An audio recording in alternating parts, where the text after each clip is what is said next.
Do you know what I have stuck in my head? And I have no idea why. What? Duff beer for me. That's weird. Duff beer for you. I'll have a duff. You have one too.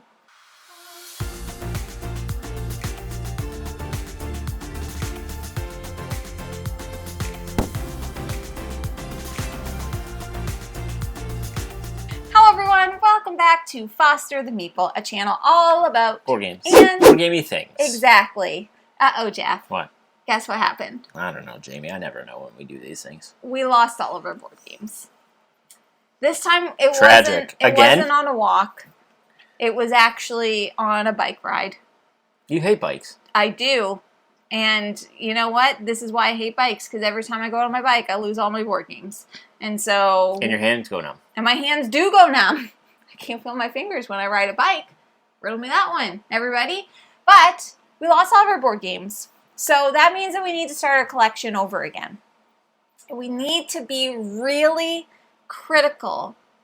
And we need to think really hard about how we're going to do that. Okay? We need to think, if I could only bring 5 games, I can only start with 5 because board games are expensive. Yep. We can't you can't buy all of them. Our collection had over 1,000 games. True. That'd be billions of dollars. Accurate. So I've picked 5. And you've picked 5. I've picked 5. So then we're going to have a collection of 10, and honestly, that's a decent start. But to be fair, we also decided not to pick the same 5. Yes. From the first time we lost our games. I actually don't know if I have any crossover. I didn't look, but Jeff doesn't have any. So not only did we lose our games. Okay, let's just break this down again. Yeah. We lost our games. Yep. On our bikes. This time, yeah, we did. We're replacing our entire collection with 5 games. Each. But those 5 games also aren't the same 5 games from the first time we lost all our games. No, we lost the first, on the walk. Yeah, okay. You know what? Sometimes we've grown. That was like last year or so. Sure. And honestly, a few years ago, we lost them, and we'll be just fine. They're all going to come back. But these are the games that we're going to start with. Got it. Okay? So I have a few honorable mentions, but I'm not going to mention them until the end of the video. Okay. Okay? Because I don't want to spoil anything. Because there's some stuff that's not on here that you're probably going to freak out about. Yep. Them, not you. You ready? Yep. Jeff, tell me, what's the first game we're adding back into our collection? The first game we're adding back into our collection. So I wanted to do this the same way I did the first one. Sure. We need a little bit of everything. Gotcha. Okay.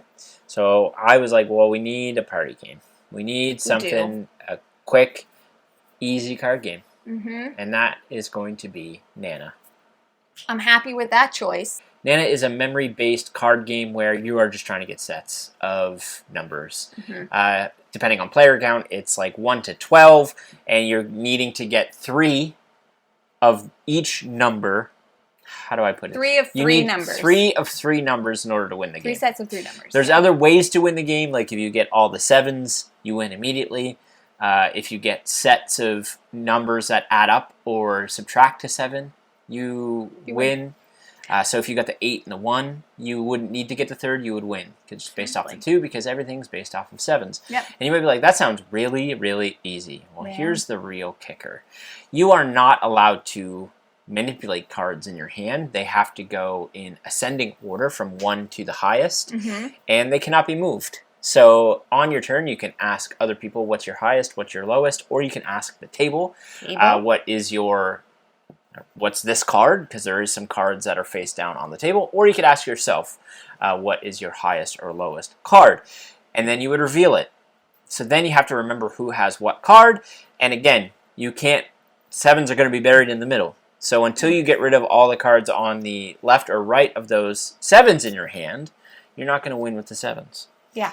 It's fun when you do. It's absolutely bonkers. It's so easy to teach and play, and it's beautiful. I got 2 questions for you. Hit me. The first question is, are you going regular Nana or are you going Christmas Nana? Christmas Nana. We're going to go Christmas Nana. That's the right decision, Jeff. Because Christmas Nana plays the same, but it adds a mean chaos element of gift-giving. It adds a gift-giving element. So some sets, when you win them, have present symbols on them. And when a set is won with the present symbols, everyone has to shift their entire hands to the left.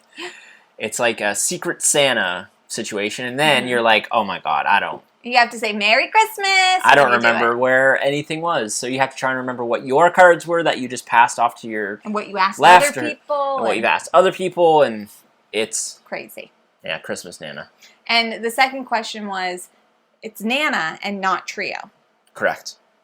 And also, shout out to Haley and Daniel, because they're our Nana suppliers. Yeah, Haley and Daniel are the reason we lost all of our board games. The reason why Nana is on this list. That's true. That is true. So that's the first game that we're getting. That's great. And you know what, Jeff? To add on to that, we need another card game that is good at 2 players and more players, because we only have a small collection. Okay? Because Nana's, you could play it at 2. I just want to. You said that it's good at 2 players and more players. Yes. Well, because Nana is better with more what I'm players. saying, you could have just said it's good at 2+ players. It is.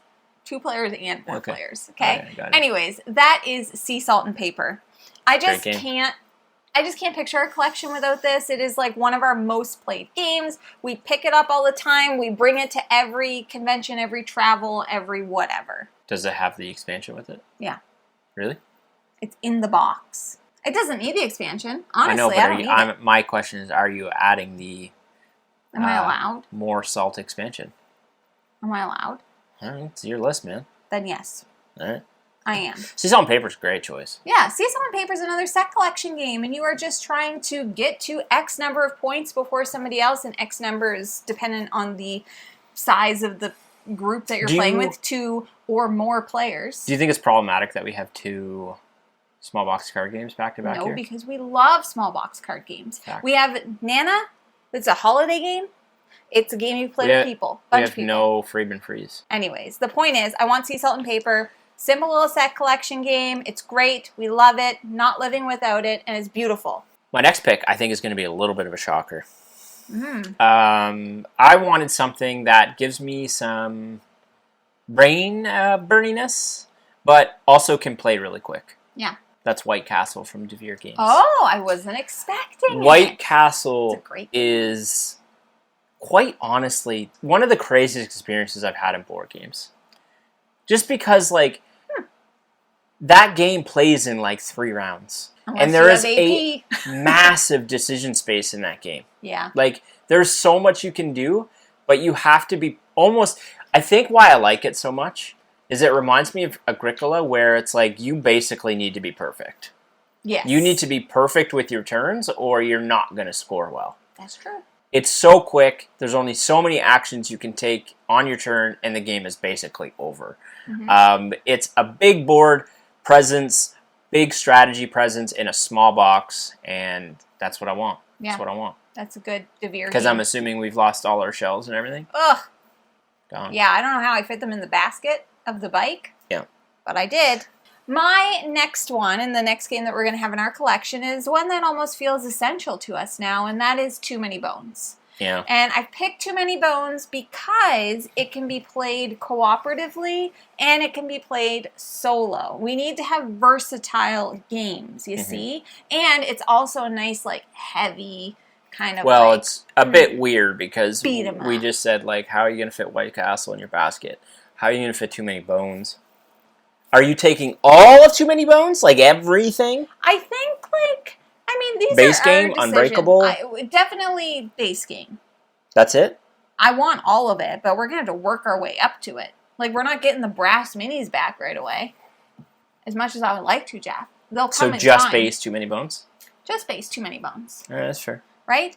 Anyways, for anybody that doesn't know, Too Many Bones is a game where you're playing as Gearlocks and you are trying to go on an adventure, and during that adventure you're making decisions and you are having battles and you're gaining loot, and all to come to the big baddie, the tyrant that you need to overcome in order to win the game. It is not easy to win, especially at 2 players, which is how we primarily play it. But let me just tell you, it is fun to chuck dice, and that is what you're getting in this game. You're just chucking a bunch of dice, and it's asymmetrical characters, and it's a great time. And I honestly, at this point now, can't... we need to have it in our collection. There's a lot of variability in that too, right? So you're getting a lot of bang for your buck in that bad boy. Yeah, you are, because the base game comes with like 4 or 5 tyrants, and it comes with 4 different gear locks that you can play. And there's so many different strategies, like depending on what dice you buy, forget about it. Yeah. That's a great pick. Next up for me is actually a solo game. I added a solo game because I felt like, well, Jamie won't always be around. Maybe she's got to go for groceries or something, so I need to leave the house. Play something. I mean, I guess too many. No, Jamie doesn't leave the house, but I said, maybe someday Jamie will leave the house. And I didn't know too many bonus was going to be on here, so I picked a solo game. That's Halls of Hegra. I'll play that. Halls of Hegra is a solo-only game where you are facing a onslaught of German troops. You are withholding as Norwegian, basically volunteers, sending out supply runs, unlocking things on your player board to be able to do more actions. It is a worker placement game. You are managing your troops, managing your infirmary because of the inevitable injuries and deaths you're going to take. You have to avoid the Nazi patrols in order to get supplies and bring it back to your stronghold because you're completely surrounded. You're shooting out artillery. You're avoiding onslaught of troops and airstrikes and all of these things. It is an incredibly difficult solo experience. I don't know if I'll ever win this game. There's events that can pop up, and you're basically just trying to survive. Incredible experience. I'm not a solo gamer. If you can find a copy of this, I highly recommend it. And it's going to be one of the ones we start our collection over with because it is such a good solo experience. We need solo games. Gotta have them for the times that I might leave the house. The next game on the list for me, for us, is Obsession. It's a good pick. This game is a game, I can't not have it in my collection. I'm obsessed with this game. I'm quite literally always playing it. Did you do that on purpose? Yeah. I love Victorian stuff. I love everything about this game. Like Bridgerton? Yep. Jeff's going to start watching Bridgerton with me. Bridgerton, I'm not. Mm-hmm. He said he would, so he's going to do that. Anyways, Obsession, essentially you are playing over a series of rounds and you are hosting fancy parties and events and doing different things in order to gain reputation, gain money, invite fancier and fancier people to your parties so that you can get more things. Except the gossips. The Americans will come to Are your they party, actually Americans? Most of them. And they will lose you victory points, and they are gossips. And this game is just, it's great. I love so bad at it. I don't know how to score well in that game, man. I've been winning a lot of the games I've been playing recently. What's your strategy? I always go for reputation. I feel like it never works out for me. I've started doing buying a lot. I've started doing a lot of blue stuff. Oh. Mm-hmm. I never do blue. Yeah. That's how I've won my last 2 games. All right. Because blue is going to give you some recurring things, and it's going to expand. Anyways, blue strategy. I got eye boogies. Disgusting. Do you know where you can find games that you might want to put in your new collection after you lost them? Vegas? That just so happens to be where the World Series of Board Gaming is being hosted yet again this September. And now if you don't know anything about the World Series of Board Gaming, Jeff, do you know anything about the World Series of Board Gaming? No, are you going to tell me? I'm going to tell you everything you need to know. Well, I'm going to tell you some things that you need to know. The first thing that you need to know is that this is the place to go to compete in board games. Okay? They have so many. Terraforming Mars? Could you do it? No. Heat, Pedal to the Metal. Could you do it? No, I'm bad at that. Wingspan, could you do it? Maybe. Great Western Trail, could you do it? Probably, that would probably be my best chance. My best chance is probably Heat, because I'm very, very fast. But those are just Are you good at Heat? For sure. Totally. That's just a little sample of some of the games that you can compete in at the World Series of Board Gaming, and you have the chance to win a butt ton of money. Up to, there's over $200,000 American in prizes and money. American? Mm-hmm. We always say that. American gold. It matters to us. Yep. There's also like a ring that you can get because if you like, you should put a ring on it. We all know about that. People like bling. People love bling. And there is also what is called like the Outer Ring tournaments and stuff. So you don't have to play in the big games. Outer Rim, like Star Wars? Exactly. It is part of the universe, I believe. There's Jedi training there as well. Or if you just want to go and have some fun. Don't sue us, Disney. Don't sue us, Disney, but I'm sure you could find Jedi training somewhere in Vegas. Yeah. Side of the road, probably. Sure. Very easily. Yeah. Or you can just go to have some fun, hang out with your friends, play some board games, and enjoy Vegas. Because that's where it is. Now, if you would like to go to the World Series of Board Gaming, we do have links in the description along with the discount codes. You can get discounts on your tickets if you use the code Meeple. Okay? Everything that you need is in the description below. So you're going to have to scroll down, click on that link, and then you'll have to go. You'll put the ticket in your cart, and then you're going to have to practice. Because you can't go there if you didn't. If you're going to compete, you got to practice. Oh, you know what? I'm not going to tell you what to do. I'm not your mom. I'm not going to tell you how to live your life. Go compete before you've ever even played the game. They'll teach you. It'll be great. But that is the World Series of Board Gaming who very kindly sponsored this video. So shout out to them and make sure that you check them out. Next up on my list, I needed a war game. There was no way I was going through this list without a war game. And you might all be like, Root! It's not Root. Because I believe Root was on our other one. Definitely. So I chose Cuba Libre. Yeah, we have to have that game. We have to have Cuba Libre. We can play it at 2. You can play it at 2. We play it at 3. You can play it at 4. You can play it asynchronously with friends. That's how we do it. And every game is completely different based off of how the event deck is utilized in this game. Mm-hmm. Cuba Libre is my favorite coin game currently. It is constantly combating with Root to be my favorite game of all time. It's trying. It is just a epic coin-based war experience that invokes some of the coolest table talk that I've seen in a game. Like, this is the first time I'm about to tell Jamie this, but in our current game of Cuba, Charlie and I have a side conversation going on. No, you don't. Mike! And Mike and I are in alliance and we keep attacking each other. Mike and Jamie are in alliance and they just keep attacking each other. So it's interesting because there's in a 4-player game there's 4 factions in Cuba, and normally or usually 2 of those factions are kind of trying to achieve the same thing. Like the guerrilla factions are trying to overthrow the government and syndicate factions, the mob essentially, are trying to just hold off the guerrillas, but everyone needs to do their own thing in order to achieve victory. So you kind of have to work together until a certain point, and then cut it off and hope you put yourself in the best position to then win outright. It's I'm so mad. Really cool because if you get too far ahead and you're getting too greedy too early, everyone's going to pile on to you and make sure you don't win. That's what's happening to me. It's so fun. I love it. I will always love this game, and it'll always have a place on my shelf. Do you know why I'm annoyed? Because I can't even... Mike is camping with bears right now, so I can't even reach out to him to tell him about this betrayal.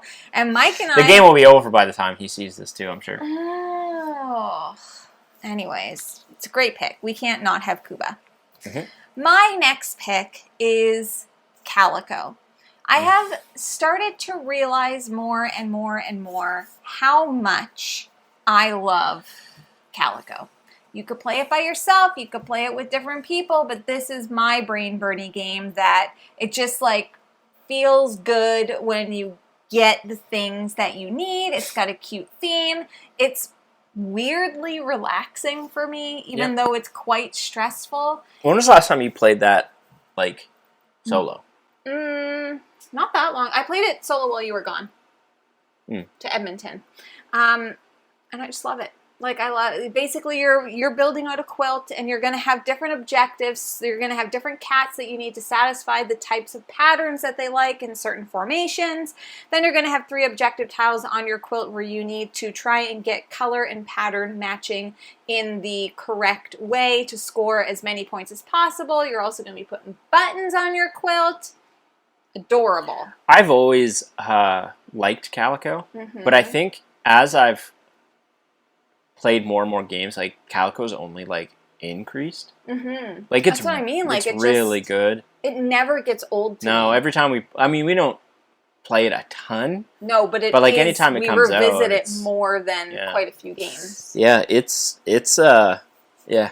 great. I think that you can always tell by the games that you're constantly going back to. Sure, of course, yeah. Like if we have just a game day where we're not thinking about anything else and like I get to pick a game, it's quite likely that I'm going to pull up Calico. That's fair. Yeah. Yep. I don't disagree. Yeah. Last one up for me is A New Love. And there's no world I ever want to exist in. Thank God it's on your list. That this isn't on my shelf, and that is Dice Town. Yeah. We've talked so much about Dice Town recently on the channel that I feel like I don't even need to say anything because I feel like all of you have already heard enough about it. So I'm not going to go into it. Dice Town is a super fun, raucous dice rolling game where you are just trying to manipulate your dice to the best possible outcome. Everyone is racing for victory points. There's multiple ways in Dice Town to get victory points, whether that's through getting gold nuggets, getting money, winning poker hands to grab property cards. And there's a mean element to this where you can like steal stuff from people, whether that's cards, nuggets, money, whatever. Mm-hmm. It's just fun. It's a raucous fun good time board game, and sometimes you just need that mindless fun game brought out to just not think about things. Do you know who would hate Dice Town? Max. Juno. No, I'm just kidding. Juno would hate. Juno doesn't like it when we have fun. Juno hates when we're loud. Yeah, and we're very loud when we play Dice Town. Yeah. Like Dice Town's loud. just, I can't say enough good things about it. The last game on my list is truly a game for me. And that is going to be Hooky. I don't even care that Jeff doesn't love it. Wow, no Final Girl. I'm going to talk about that. Okay. But Hooky,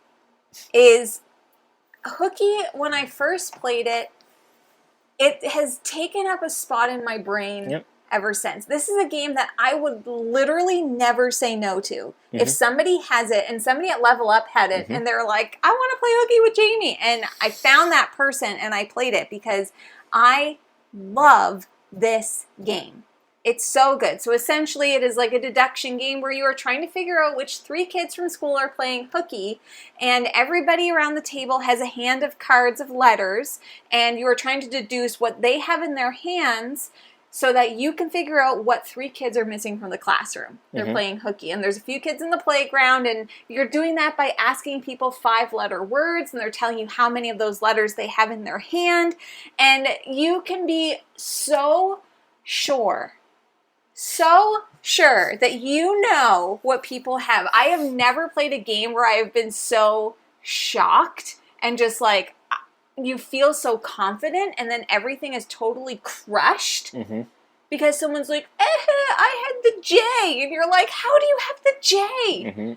So anyways, I never don't have a good time. I love deduction games. Like, I love deduction games. I think they're so much fun, and I also enjoy word games. And so this is like a perfect amalgamation of the two things. Yeah, our recent play of Hooky, I finally won. I finally won Hooky, and I will tell you, that felt phenomenal. Winning Hooky feels amazing because you're never confident. Even when you're confident, you're not confident. No. And it's interesting because when you're getting to the end of that game, like the one I won, I was like, oh man, I don't think I got any of this. And I had the majority of it right, but I never felt confident that I had it right.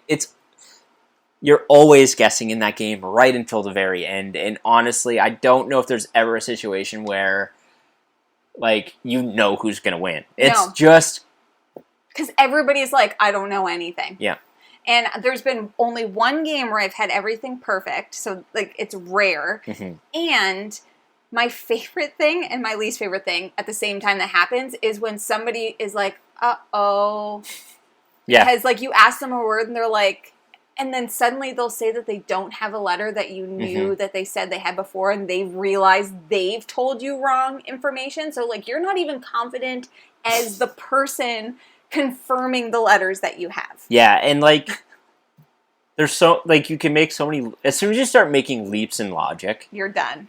you're toasted. Yeah. Like, oh well, Jamie must have A because of this and this and this, and then so you're like marking it down. You're like, well, Jamie has A, and then like 2 rounds later, you find out for sure someone else has the A, Or that you don't. or that That it's in the middle because each round a card gets revealed, and then it's like you're spending all the time trying to go back and be like, okay, where did I get that leap? And it's just nuts. It's nuts. It's so good. It is. So those are all of our games? Yeah, I got 3 honorable mentions. And I I'll just go over also it real have quick. 3 honorable mentions. So, Jeff, what's your first honorable mention? My first one is Wild West. I just really like that game. Yeah. I think it's a freaking fun. Polyomino placement games are not, like, polyomino tile placement games are not usually my cup of tea.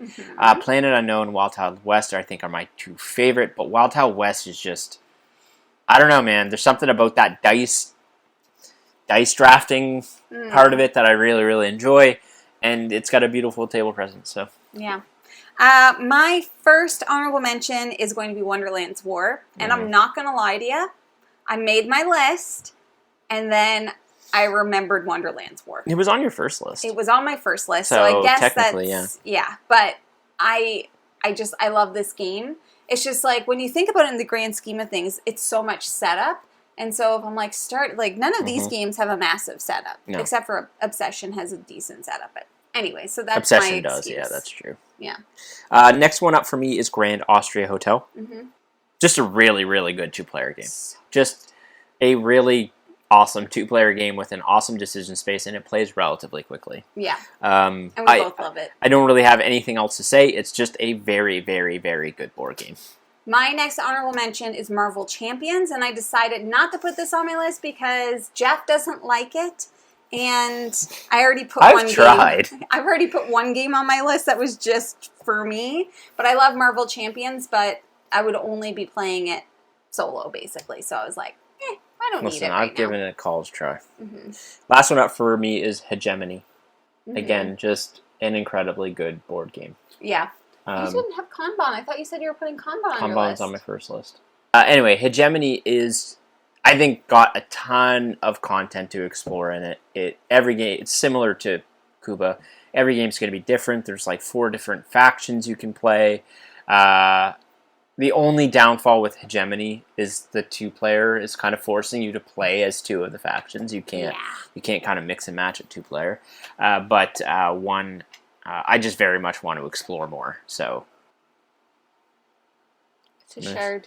speaking of Those things are no wonder they're everywhere. You just pick one up and you're like, they're all over. They are all over the place. Last but not least, Final Girl. I am trying not to put Final Girl on every list because people get really fussy about it because I work for Van Ryder Games. So heaven forbid I love the game. Yeah, heaven forbid you work for a company you love the game of. Right? Because that just crazy. You're such a shill, man. Right? Anyways, also, I didn't want to put a solo-only game. I did. I know you did. Spicy. I didn't want to because I thought that I had a bunch of games on here that you could play solo, including Too Many Bones, Obsession, and Calico. So I didn't need a solo-only game right away, so I wanted to play with you. Don't try and guilt me here. I just wanted to play games with you, not by myself.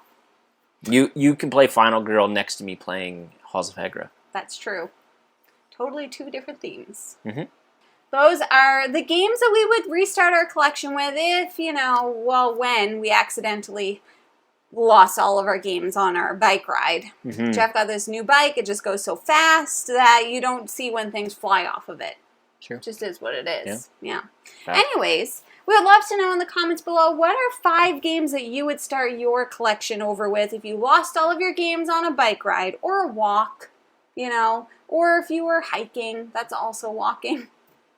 Anyways. What would we need to be walking around with all of our games? Like a cart? A wagon? Couple wagons. A bus? I would have a wagon. You would have a wagon. You know the cart I mean, though? Juno would have a wagon. It'd be like one of those like in Monty Python, the Holy Grail. Yeah. The rickshaw with all the dead bodies on it. We would eat it. That wouldn't even be enough. We actually would probably need a dump truck. Yeah. I don't even think you could fit all our games in a pickup truck. No, definitely not. That's insane. It's crazy. Anyways, that is everything that we have for you today. If you're interested in buying board games like any of the ones we mentioned today, you should first start by checking your friendly local gaming store. And for us, that is... The Boardroom Game Cafe. I'm and sorry. If you, Juno. It's just every time. I'm sorry, honey. Juno knows our outro. So anytime we say our outro now, Juno gets up thinking she's going to get to leave. But she's not. If you like what you see, please subscribe. We hope to see you again soon. And now we say goodbye. Goodbye. Later days.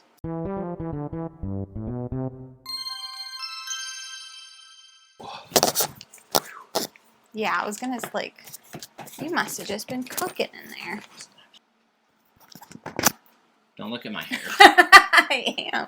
Hello, everyone. Welcome back to Foster. It's pulling my shirt down so you can see my chest hairs. I'm not interested in that, even remotely. You're fluffy. See, look. Yeah, your hat's so tight. What? That's not what I'm talking about. What are you talking about? Oh, your fluffs. Okay. That was delayed. Still lots of death. Yep. All right, those are